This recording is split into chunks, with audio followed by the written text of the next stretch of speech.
Hello అండి, welcome to Tree media.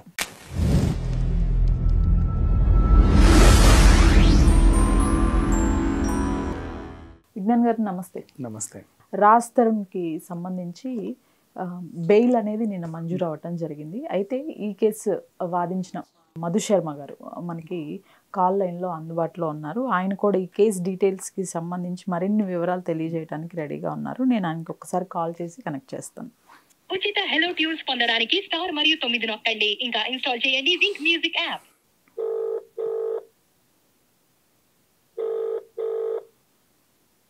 Hello hello Madhu గారు, good morning అండి. నేను ప్రసన్నాని మాట్లాడుతున్నాను, ట్రీ మీడియా నుండి. యా ఫస్ట్లీ మీకు ఒక కంగ్రాచులేషన్స్. నిన్న బెయిల్ అనేది గట్టిగా వాదించి తీసుకొచ్చారు రాజ్ తరుణ్కి. లీగల్ టీం అంతా ఉన్నారండి. లీగల్ టీం మొత్తం ముందు తీసుకెళ్ళడం జరిగింది. అయితే ఈ కేసు గురించి మరిన్ని డీటెయిల్స్ అడగటం కోసం మనతో దాసరి విజ్ఞాన్ కూడా ఉన్నారండి. విజ్ఞాన్ గారు, అవును. ఒక్కసారి మీరు విజ్ఞాన్ గారితో కూడా మాట్లాడండి. మధు గారు, విజ్ఞాన్ గారు బాగున్నారండి? Fine, I'm happy. చెప్పండి. చెప్పాలి సార్, మీరు ఎలా ఉన్నారు? బెయిల్ ఎలా వచ్చింది అసలు? ఏం అడిగారు వాళ్ళు? మీరు గెలవడానికి కారణం ఏంటి? లేదండి, నేను మీకు మొదటి నుంచి చెప్తున్నట్టుగానే ఇందులో 493 అవకాశం ఎంత ఉందనేది కూడా అది మనం చూసుకోవాల్సిన అవసరం చాలా ఉంది. ఏదో అభియోగాలు మోపేమంటే కాదు కదండి, అభియోగాలకు తగ్గ ఆధారాలు కూడా కావాలి. అదే విషయాన్ని మనం మొదటి నుంచి చెప్తున్నాం. ఇప్పుడు రాజ్ తరుణ్ గారి మీద చేసినటువంటి ఈ ఎఫ్ఐఆర్ పూర్తిగా నిలబడదు, దానికి తగిన సాక్ష్యాధారాలు కావాలి అని చెప్పేసి కూడా మనం చెప్తూ ఉన్నాం. ఏది ఇప్పుడు అన్ని అభియోగాలు మోపడం అనేది ఎవరైనా మోపచ్చండి, కామన్ అది. కానీ దానికి తగిన సాక్ష్యాధారం కావాలి కదా. కోర్టు అడిగితే సాక్ష్యాధారాలు ప్రవేశపెట్టలేదు వాళ్ళు అని మాకు వార్త వచ్చింది. అవునండి, అంటే ప్రాసిక్యూషన్ వారు ఖచ్చితంగా కోర్టు వారికి చూపించేవారు. ఇప్పుడు వారికి అసిస్ట్ చేసిన ఎవరైనా సరే, వారైనా కానీ వీరైనా సరే, కోర్టు వారికి ఖచ్చితంగా వాళ్ళ ఆధారాలు ఉంటే చూపించుకునేవాళ్ళు. ఇప్పుడు అది కాక మొదటి నుంచి ఇంకొక మాట కూడా చెప్తూనే ఉన్నాం మేము. ఇందులో అంతకు ముందు వారు మొన్నటి వరకు రాష్ట్రంతోనే ఉన్నారంటారు. మరి ఆ తర్వాత మరి మస్తాన్ సాయి గారి మీద కేసు ఎందుకు పెట్టారు? అది కూడా చాలా ముఖ్యమైనదే కదా. అక్కడ వారు ఇచ్చిన కంప్లైంట్ లోనే కదా మేము మస్తాన్ సాయి గారిని ప్రేమించని చెప్పి స్పష్టంగా. అంటే ఇక్కడ ఒకవేళ రాజ్ తరుణ్ కేసులో ఓడిపోతే ఆ కేసు ఓపెన్ చేసి వాడి మీద పోరాడదామని చూసుకుంటున్నారు. ఇప్పుడు అది మస్తాన్ సాయి గారికి కూడా బెనిఫిట్ అవుతుంది కదా, ఎగ్జాక్ట్లీ గారి మీద పెట్టినప్పుడు. అవును, అవుతుంది. ఇప్పుడు మస్తాన్ సాయి గారికి బెనిఫిట్ అవుతుంది, ఇటు రాజ్ తరుణ్ గారికి అవుతుంది. అంటే ఇప్పుడు వాళ్ళు ఎలా అంటే అలా అందరి మీద కంప్లైంట్లు పెట్టేస్తాం, అందరినీ. ఏం లేదు, ఒక 2 ఏళ్ళు 3 ఏళ్ళు ఎవరైనా ఒక అబ్బాయిని ఎరేసి వాడితో ఉండడం, తర్వాత వాడు నన్ను మోసం చేశాడని పోలీస్ స్టేషన్ లో కేసులు వేసి డబ్బులు దొబ్బడం, ఇలా బతికే వాళ్ళు కూడా చాలా మంది ఉంటారు. అలా ఎవరైనా ఉన్నారేమో, బట్ ఎక్స్క్లూజివ్లీ ఈ కేసు వరకు వస్తే గనక విషయం అయితే ఇదండి. అవును, మీరు అన్నది కూడా వాస్తవం. అలా చాలా మంది ఉన్నారు. అలా మనం అంత ముందు కేసులు కూడా చూసాము, చాలా కేసులు అవి చేయడం జరిగింది. అది ఒక రకమైన ఆస్పెక్ట్ అండి. ఎక్స్క్లూజివ్లీ అదొక రకమైన మాఫియానే నడుస్తుంది. అవును, దాంట్లో అసలు అందులో ఆలోచించాల్సిన పని లేదు. బట్ ఇందులో కనుక ఎక్స్క్లూజివ్లీ చూసుకుంటే కేసు విషయంలో నిన్న మనకి అంతకు ముందు చేసిన ఎఫ్ఐఆర్ లో పూర్తిగా మీరు కూడా అక్కడే ఒప్పుకున్నారు, అతనితో ప్రేమలో ఉన్నాను, ఇక్కడ అయిపోయింది అంటున్నారు. So there is no proper evidence. మీకు మ్యారేజ్ అవడానికి లేదు, ప్రాసిక్యూషన్ వారు చెప్తున్నారు ఇదంతా ఎందుకు అని చెప్పి. అందులో అసలు 493 అప్లికేబిలిటీకి అసలు క్వశ్చన్ ఎక్కడ ఉందండి? అవును అది. తర్వాత ఖచ్చితంగా దానికి కోర్టు వారు చూసారు అవన్నీ, గౌరవ హైకోర్టు, ఎందుకంటే రాష్ట్రంలోనే అత్యున్నత న్యాయస్థానం. ఎగ్జాక్ట్లీ, ఖచ్చితంగా వారన్నీ గమనించిన తర్వాతే కదండి తీర్పిస్తారు. వాళ్ళు తీర్పిచ్చారు అంటే వాళ్ళు నమ్మారు, దీంట్లో ఎలాంటి ఇది లేదు అని చెప్పేసి ఎలిగేషన్స్ ఏం లేవు, అన్ని కూడా ఎలిగేషన్స్ మాత్రమే. అలిగేషన్స్ రాజ్ తరుణ్ గారికి బెయిల్ ఇవ్వడం జరిగింది, వారిని ఇబ్బంది పెట్టద్దు అని కూడా చెప్పడం జరిగింది. అవును, సో ఇక మీదట లావణ్య రాజ్ తరుణ్ మీద ఛానల్ కి ఎక్కడానికి వీల్లేదు. ఎక్కినా ఏమవుతుందండి ఇప్పుడు? ఎందుకంటే కోర్టు అలా చెప్పినప్పుడు ఈవిడ చేసి అది మళ్ళీ నేరం అవుతుందండి. వాళ్ళు అప్పుడు సబ్మిట్ చేయలేదు. ఒకవేళ వాళ్ళు వచ్చి మాట్లాడతామన్నా ఇవాళ నిజాలు ప్రతి ఒక్కరికి తెలుసు. అవును, అది వాస్తవం. యాక్చువల్లీ ప్రతి ఒక్కరికి తెలుసు. ఇంకా వస్తాము, ఇంకా మేము అరుస్తాము, ఇంకా బూతులు తిడతాము, ఇష్టం వచ్చినట్టు ఉంటాము, ఒక అబ్యూజివ్ లాంగ్వేజ్ వాడతాము, ఇష్టానుసారం మాట్లాడతాం, మాకు ఒక పొలైట్నెస్ లేదు అంటే కనుక అది వాళ్ళ ఇష్టం అండి. అది మనం ఎవరిని ఏం అనలేము. అది వాళ్ళ వ్యక్తిగత దూషణ వాళ్ళని చేయనియండి. బట్ మనము ఒక్కటేనండి, మనం నాకు రాజ్ తరుణ్ గారు చెప్పినా గానీ, శేఖర్ భాష చెప్పినా గానీ, వీళ్ళు ఎవరైనా ఏం మాట్లాడినా మేము లీగల్ గా బ్యాటిల్ చేస్తాం, లీగల్ గానే పోరాడతాం, లీగల్ గానే ఎదుర్కొంటాం. వాళ్ళు ఏం చెప్పినా లీగల్ గా ఖచ్చితంగా దానికి సమాధానం చెప్తాం. అండ్ ఇంకొకటి నాకు ఒక చిన్న డౌట్ అండి. చెప్పండి.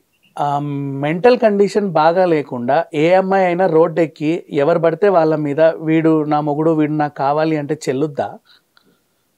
అంటే మీరు ఈ కేసు రిలేటెడ్ అంటారా మామూలు జనరల్ గా అడుగుతున్నాను. జనరల్ గా అడిగినప్పుడు ఏంటంటే అండి, అలా ఎక్కిన తరుణంలో వారిని ఖచ్చితంగా కౌన్సిలింగ్ పంపించాలి. వారికి ఎలా ఉన్నారు, వాళ్ళ కండిషనల్ స్టేటస్ ఏంటి అనేది కూడా కంపల్సరీ చెక్ చేసుకోవాలండి. చెక్ చేసుకుని అది కోర్టు వారికి ప్రజెంట్ చేయొచ్చు. ఇప్పుడు వాళ్ళు నిజంగానే లూనటిక్ అయ్యండి లేదా వాళ్ళ మెంటల్ కండిషన్స్ సరిగ్గా లేకపోయినా వాళ్ళు ఇబ్బంది పడుతున్నారని తెలిస్తే కనుక ఖచ్చితంగా కోర్టు వారు వారి కౌన్సిలింగ్ కి రిఫర్ చేస్తారండి. కౌన్సిలింగ్ కి రిఫర్ చేస్తారు, వాళ్ళని ట్రీట్మెంట్ కూడా రిఫర్ చేస్తారు. అది ఒక రకమైన సపరేట్ ఆస్పెక్ట్ రిలేటెడ్ కదా. అది జనరల్ గా కొంతమంది ఉండేవాళ్ళు అలా బ్లేమ్ చేసే వాళ్ళు కూడా ఉంటారు మగవాళ్ళని. అది ఒక రకమైన విషయం. అలా ఒక రకమైన ఇలా కావాలని అబ్బాయిలని వంచి వాళ్ళ మీద కూడా కేసులు వేసే వాళ్ళు కూడా ఉంటారు. అది ఒక రకం. అది కంప్లీట్లీ హైదరాబాద్ లో అదొక మాఫియా. నేను మీకు ఇదివరకు చాలా సార్లు కూడా ఆ మాట చెప్పాను. ఇప్పుడు ఎక్స్క్లూజివ్లీ కొంతమంది ఒక కేసులో నాకు ఒక షాకింగ్ కేసు ఏంటంటే, ఒక అమ్మాయి ఈ ఇన్స్టాగ్రామ్ పేజ్ ఒకటి ఉంది ఆమెకి. షీ హ్యాస్ సమ్, అందులో ఉంటారు కదా ఫాలోవర్స్, లాక్స్ లో ఉన్నారు ఫాలోవర్స్.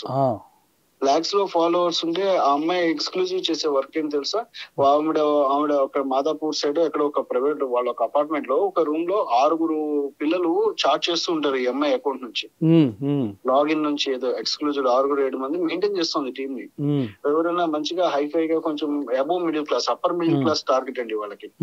అప్పర్ మిడిల్ క్లాస్ పిల్లలు బాగా సెటిల్ అయిన వాళ్ళు ఉంటే వాళ్ళతో చాట్ చేస్తూ వాళ్ళకి మెసేజ్ చేస్తూ వాళ్ళని ట్రాప్ చేస్తారు. అవును. సో ఈ అమ్మాయి ఏం చేస్తుందంటే వాళ్ళతోటి పూర్తిగా వాళ్ళు ఈ అమ్మాయికి లొంగిపోయిన దాకా చేసుకుని తర్వాత స్టార్ట్స్ డిమాండింగ్ మనీ అని.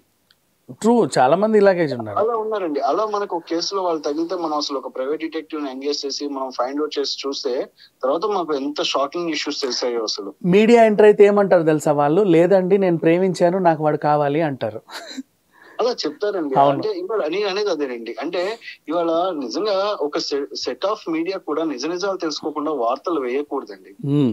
ఇవాళ వాస్తవంగా చాలా వార్తలు తెలుసుకోకుండా వేశారు. పాపం రాజస్థాన్ విషయంలో కూడా వాస్తవంగా నిజాలు తెలుసుకోకుండా 2-3 వారాలు పూర్తి స్థాయిలో పాపం అతన్ని లిటరల్ గా మీడియాలో ఒక రకమైన హెరాస్మెంట్ చేసే కొన్ని ఛానల్స్ అయితే. అవును. అంటే ట్రూత్ ఒక వర్షనే కాదు కదా, తీసుకోవాలి, వినాలి, ఏం జరిగింది ఎగ్జాక్ట్. మీరు మీరు ఒక వార్త వేస్తున్నారు అంటే ఆధారం అడగాలి కదా చెప్పిన వాళ్ళు. ఎగ్జాక్ట్లీ మీరు ఆధారాన్ని మీరు కూడా పూర్తిగా పరిశీలించాలి కదంటే. అంటే లిటరల్ గా యు ఆర్ కండక్టింగ్ ట్రయల్. నేను ఇదే మాట మీడియాలో చాలా సార్లు అన్నాను, మీడియా ట్రయలా జ్యుడిషియల్ ట్రయలా ఏది గెలుస్తుంది? జ్యుడిషియల్ గెలుస్తుంది, మీడియా ట్రైలర్ ఎందుకు గెలుస్తుంది? ఎప్పుడైనా జ్యుడిషియల్ లోనే గెలవాలండి. ఎప్పుడైనా గౌరవ కోర్టు వారికి మనం ఏం సమర్పిస్తాము, కోర్టు వారు ఏ నిర్ణయం తీసుకుంటారనే దానిపైన ఆధారపడి ఉంటుంది. మనం ఇవాళ మన వ్యక్తిగత అభిప్రాయాలతో మనం ట్రయల్ కండక్ట్ చేసి ఒకళ్ళు దోషులని చెప్పలేం కదండి. అవును ఎప్పుడు చెప్పలేము. అది గౌరవ కోర్టు వారి దగ్గర పూర్తిగా అది ట్రయల్ రన్ అవ్వాలి. కోర్టు వారు ఉన్నటువంటి సాక్ష్యాధారాలన్నీ పూర్తిగా పరిశీలించాలి. తదుపరి మాత్రమే కోర్టు వారు వారి ఆర్డర్ అనేది పాస్ చేయడం జరుగుతుంది. ఇవాళ మన వ్యక్తిగత అభిప్రాయాలతో ఒక వ్యక్తిని పూర్తిగా దోషి అని చెప్పలేం కదా. అందరూ చెప్తారు. ఇప్పుడు నేను దాసరి విజ్ఞాన్ గారు తప్పు చేశారని నేను అంటాను, కానీ దానికి what kind of evidence I have with me? అవును, నా దగ్గర ఏం సాక్ష్యాధారం ఉండాలి? అవును, ఉంటేనే కదా. అన్నంత మాత్రాన అయిపోరు కదా. విజ్ఞాన్ గారు తప్పు చేసినట్టు కాదు కదా. అవును, అది పూర్తిగా అది ఉండాలండి. అది వేసే వాళ్ళకి విచక్షణ వాళ్ళకు ఉండాలి. విచక్షణ ఉంటే అలా బయటకు ఎందుకు వస్తారు? ఏమేమి డిమాండ్లు చేస్తారు, రచ్చెందుకు చేస్తారు? అంతే కదా. అది వేసే మీడియా వాళ్ళు ఆలోచించుకోవాలి. ఇంకా ఇవాళ చాలా ఇవాళ పాపం ఇవాళ నాతో నేను పొద్దున ఎవరు అంటున్నారు, సార్ ప్రీతిది చాలా అబ్యూజివ్ గా చూపిస్తున్నారు అని చెప్పి ఏదో ఎవరో అడిగారు. అవును అడిగితే నేను చెప్పాను అది వేసే వాళ్ళకు ఉండాలండి. ఆ అమ్మాయి మారక ముందు పాపం ఉన్న వీడియోస్ అన్ని తీసి ఇప్పుడు వేస్తూ మళ్ళీ ఆ అమ్మాయిని మళ్ళీ డిప్రెషన్ లోకి నెట్టాలని. ఎగ్జాక్ట్లీ. ఇప్పుడు ఏం ట్రాక్ జరిగితే అంటే ఇవాళ శేఖర్ భాష తను స్పష్టంగా చెప్తున్నాడు, నేను ఈ డ్రగ్స్ పై యుద్ధాన్ని ఆపం, దీన్ని ముందుకు తీసుకెళ్తానని చెప్పి తన వర్షంలో తను శేఖర్ భాష కరెక్ట్నే చెప్తూ ఉన్నారు. ఇవాళ ఏంటి ఇప్పుడు ఈ శేఖర్ భాష గారు తెచ్చిన ఎవిడెన్సెస్, శేఖర్ భాష గారి మీద దాడి జరిగితే శేఖర్ భాష గారు తెచ్చిన విట్నెసెస్ కానీ ఎవిడెన్సెస్ కానీ వెనక్కి వెళ్ళిపోతాయి. సో ఇప్పుడు ఇంకొకటి ఏంటంటే శేఖర్ భాష మీద 72 అండ్ ఇంకోటి ఇది మన ప్రాణహాని ఉందని ఆవిడ కేసులు పెట్టింది, 2 పెట్టారు సెక్షన్లు. అవును, అది ఎలా ముందుకెళ్లే అవకాశం ఉంది? పర్వాలేదు, పెట్టనివ్వండి. ఏమవుతుంది, ఇప్పుడు అక్కడ ఏం జరిగిందో ఫుటేజ్ బయటకు రావాలి, తెలుస్తుంది, కోర్టు వారికి సబ్మిట్ చేస్తారు, అక్కడ రన్ అవ్వాలి కదా. ఇంకా ఇష్యూ ఇంతటితో అయిపోలేదు కదా. పెట్టినంత మాత్రం శేఖర్ భాష దుర్మార్గుడు దుష్టుడు ఛాన్సే లేదు. నా ప్రైవేట్ పార్ట్స్ మీద తన్నాడు అని ఆవిడ చెప్తున్న అభియోగం. ఎవరి మీద ఎంత అటాక్ చేశారో తెలుస్తుంది కదా. లైవ్ గా అందరూ చూసారండి, తెలిసేదే ఉంది. చూసారు కదా, ఎవరు అక్కడికి వెళ్ళారు, ప్రెమిసెస్ లోకి ఎంటర్ అయింది ఎవరు, ఎందుకు ఎంటర్ అయ్యారు, ఎలా అయ్యాయి మొత్తం తెలుస్తాయండి. అది కూడా మేము చెప్తున్నాం కదా, లీగల్ గానే బ్యాటిల్ చేస్తాం. ఏదైనా విల్ ప్రొసీడ్ లీగల్ అండి. ఇది మంచిదండి, అంతేగాని ఊరికే ఛానల్లో కూర్చొని అరవడం కరవడం కంటే అంతే కదా, లీగల్ గా వెళ్తుంటే చూడు ఎంత సాఫ్ట్ గా రిజల్ట్స్ వస్తున్నాయి, నీట్ గా. ఖచ్చితంగా వస్తాయండి, ఖచ్చితంగా వస్తాయి. తప్పు చేయనప్పుడు భయపడాల్సిన అవసరం లేదండి. ఇవాళ సిస్టమ్ కూడా మనకి రెస్పెక్ట్ ఇస్తుంది మనం తప్పు చేయనంత కాలము. ఎగ్జాక్ట్లీ, మనం సిస్టమ్ ని నమ్ముకున్నాం. ఎందుకంటే ఇవాళ రాజ్యాంగ వ్యవస్థ ఇంత పెద్ద సిస్టమ్ ని మనకి ఏర్పరిచి ఉంచింది. ఇవాళ అందులో ఏవో మీకు కొంచెం తప్పు కొన్ని సెక్షన్స్ మిస్యూజ్ అవ్వచ్చేమో, అవుతున్నాయి కూడా, అవ్వచ్చేమో కాదు, మిస్యూజ్ అవుతున్నాయి. అయినంత మాత్రాన అధైర్యపడక్కర్లా మగపిల్లలు ఎవరు. వాటిని ఎదుర్కోవడానికి పూర్తి ఆధారాలు సాక్ష్యాధారాలు ఉంటే ఖచ్చితంగా నిలబడచ్చు. కాకపోతే ఆ కాసేపు ఆ మానసికంగా మనం తట్టుకోగలగాలి అంతే. అవును అవును అవును, అది తట్టుకోవడం ఇవాళ ఉన్న యంగ్ జనరేషన్ కానీ ఇవాళ జనరేషన్ కానీ అది ఉండలేకపోతున్నారు. ఇప్పుడు మీరేమో ఇలా చెప్తున్నారు, లావణ్య తరఫున లాయర్స్ ఏమో ఇంకా రెచ్చగొడుతున్నారు. దాన్ని ఎలా చూడాలి? అది చెప్తున్నాను కదండి. ఇప్పుడు నేను ప్రొఫెషనల్ గా నేను బార్ కౌన్సిల్ అడ్వకేట్ గా ఎన్రోల్ అయినప్పుడు నేను ఒక ఓత్ చేశాను. నా ప్రొఫెషన్ లో ఉన్న వాళ్ళందరినీ నేను రెస్పెక్ట్ ఇస్తాను. అది ఏదైనా నేను ఒక ఆ రెస్పెక్ట్ఫుల్ వేలోనే మేము ప్రొఫెషనల్ గానే మాట్లాడతాము. వాళ్ళు ఎలా అయినా రెచ్చగొట్టండి, ఏ లాంగ్వేజ్ అన్నా వాడినివ్వండి, వాళ్ళు ఏమన్నా అది దాని మీద అసలు we don't want to comment it అండి.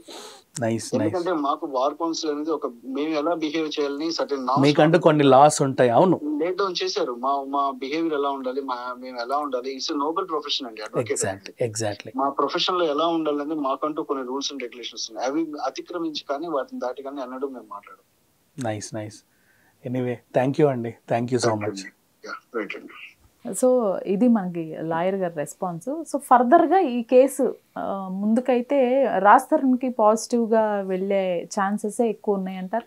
See the only reason, first నుంచి ఆ అబ్బాయి ఏమన్నాడు, ద డే 1 అన్నాడు జరిగిందేంటో మరీ సైలెంట్గా ఉంటే ఏది పడుతుంది రాస్తారని.